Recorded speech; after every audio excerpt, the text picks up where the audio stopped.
Major Roman cities nearly always had an amphitheatre. For centuries we have known of the existence of Roman amphitheatres in most of the major cities of Roman Britain. Caliva Atrebatum, or Silchester as we now know it, Carinium Dobanorum, modern-day Cirencester, and Verulamium, modern-day St Albans, although technically that one's a theatre, not an amphitheatre. But what of the biggest city of all in Roman Britain?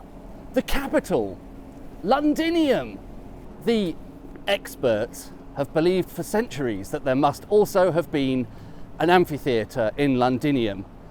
But can you believe it, until as recently as the 1980s, nobody knew where it was? Well, thankfully now it has been found, and I'm standing right on top of it. So let's go and take a look to it. Mr. WC21 always says to it rather than at it, doesn't he? I don't know if you've noticed that.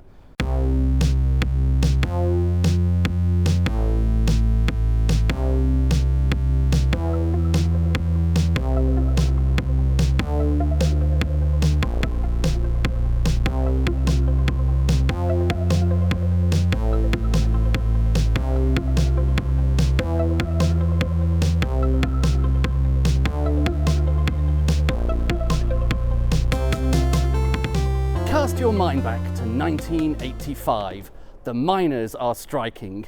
EastEnders appears on our TV screens for the very first time, and the Sinclair C5 was launched, making Britain the envy of the world. Here in London, the City of London Corporation decided it was finally time to rebuild the Guildhall Art Gallery. They brought in archaeologists from the Museum of London to see, just on the off chance, whether there was anything of significance buried below. Some way into the dig, in early 1988, archaeologists working here uncovered part of a Roman wall. It was made of Kentish ragstone and Roman tiles, similar to the construction of the defensive wall surrounding Roman London. At over 1 metre wide, that's more than a yard in old money, it was clear that it was something significant. And then the exciting moment came when they realised that it wasn't straight, it was curved. That was the light bulb moment when they realised what they were looking at: London's lost Roman amphitheatre.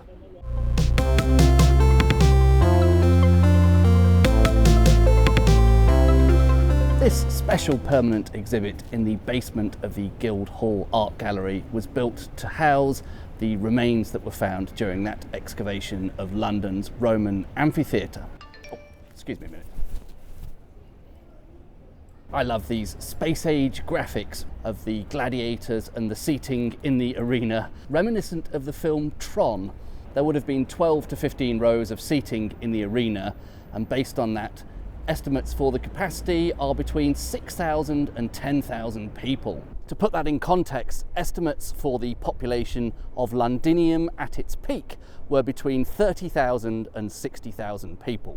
The amphitheatre was elliptical in shape, 105 by 85 metres. That's 115 by 93 yards in old money. Its outline is marked in Guildhall Square by these darker coloured paving slabs, and if I put on some sort of overlay, you can also see it from above in this piece of aerial photography. The stone amphitheatre, as excavated, was actually the second one built on this site. The original structure was made of wood and dates to 70 AD, about 20 years after Londinium was established. We're not exactly sure what those early residents of Londinium did for the first 20 years to keep themselves occupied. You can imagine the scene: bored Roman teenagers moping about on street corners saying, "Oh, there's nothing to do around here." Although, of course, they were kept busy around 60 AD when Boudicca and chums popped down from Norfolk for a jolly and burnt the place to the ground. That original wooden structure was augmented sometime early in the 2nd century with the stone structure as excavated in the 1980s. Oh, excuse me.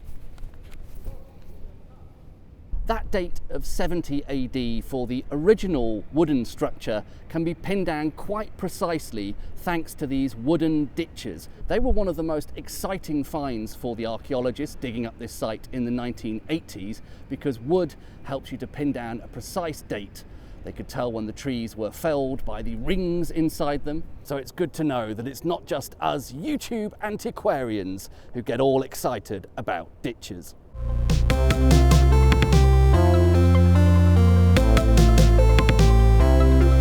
So what would it have been like to spend a day out at London's Roman Amphitheatre?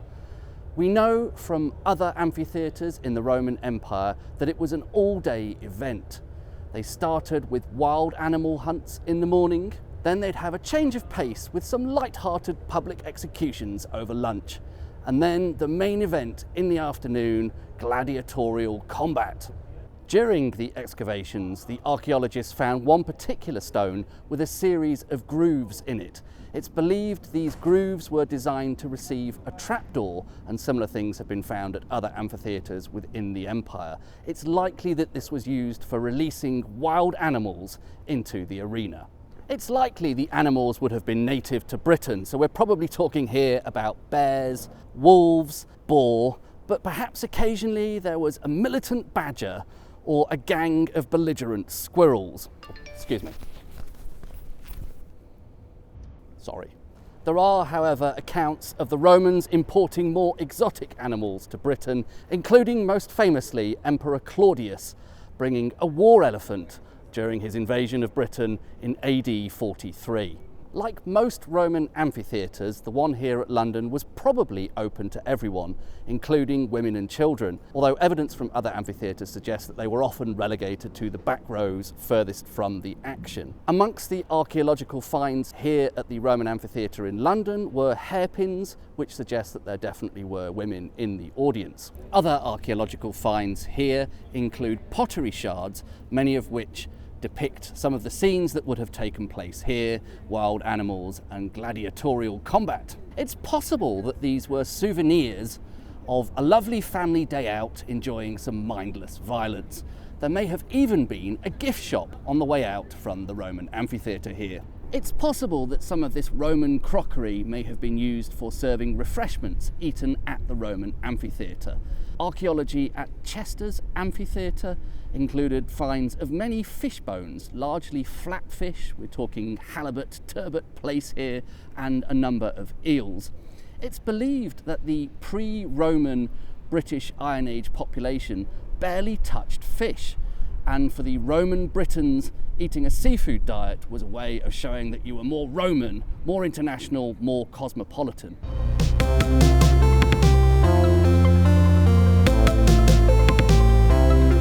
So what happened to London's Roman Amphitheatre after it fell out of use? Those wonderful drainage ditches made of wood also give a clue as to when the site went into decline. The archaeologists were able to date not just the original wood, but the new wood that was used in repairs throughout the amphitheatre's lifetime. And it looks like the last repairs were made around 250 years after that first wooden structure was built.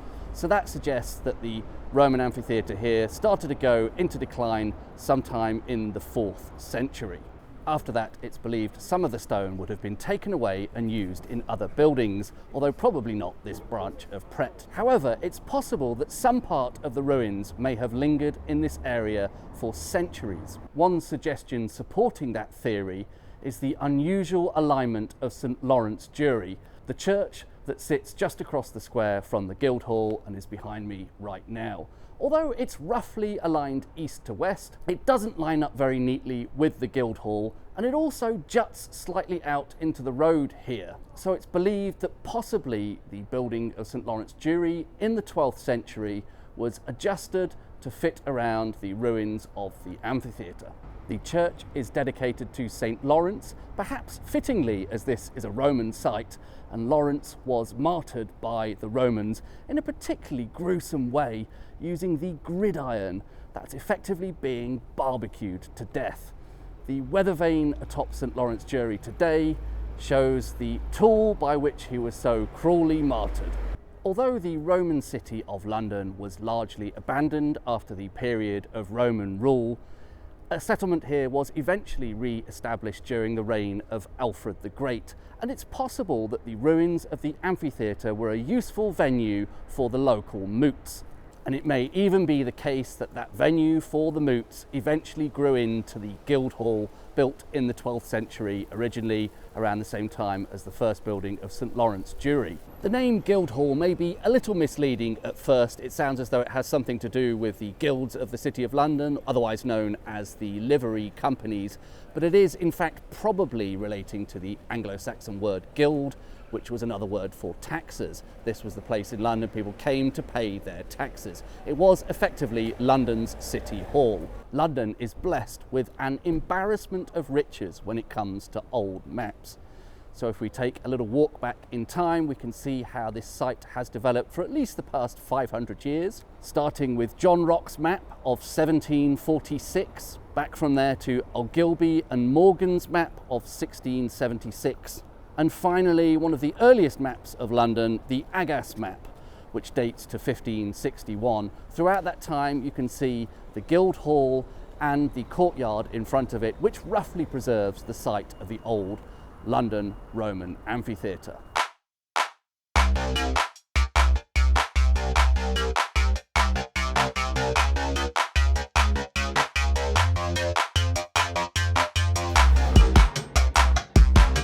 For a bit of B-roll in a YouTube video.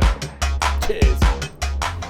We hope you found that brief overview of the history of London's Roman Amphitheatre interesting. If you'd like a deeper insight with a bit more academic rigour, then Dr. Andrew Long, an archaeologist, has put a presentation on YouTube. We'll put a link to that in the description. Goes into far more detail than I did. I don't know if you've noticed the slight change in your usual presenter. I'm afraid the real Mr. WC21 gets a nosebleed and feels nauseous whenever he comes into London. So you've had to put up with this poor imitation for the duration of this video. I promise normal service will be resumed next week. We thought it might be fun to do this channel swap. While I've been making this video for Mr. WC21, he's been making a video of the Ring of Bells pub in Kendal, which will be on my channel, Tweedy Pubs. It's been really exciting for me to watch the recent growth of WC21 UK Productions Limited. Worth noting, there is a fantastic back catalogue of Roman videos, the Roman Gazette, and other Roman videos. Mr. WC21 has them all organised into playlists. I think there are as many as 50 different videos about Roman Britain now. That includes a video about Verulamium, featuring its amphitheatre, or maybe it's technically a theatre, plus one about Silchester and the amphitheatre there. So all that remains for me to do is end this video, something that suddenly feels a bit more difficult now that I'm on this channel. Oh, excuse me. Walk out of shot.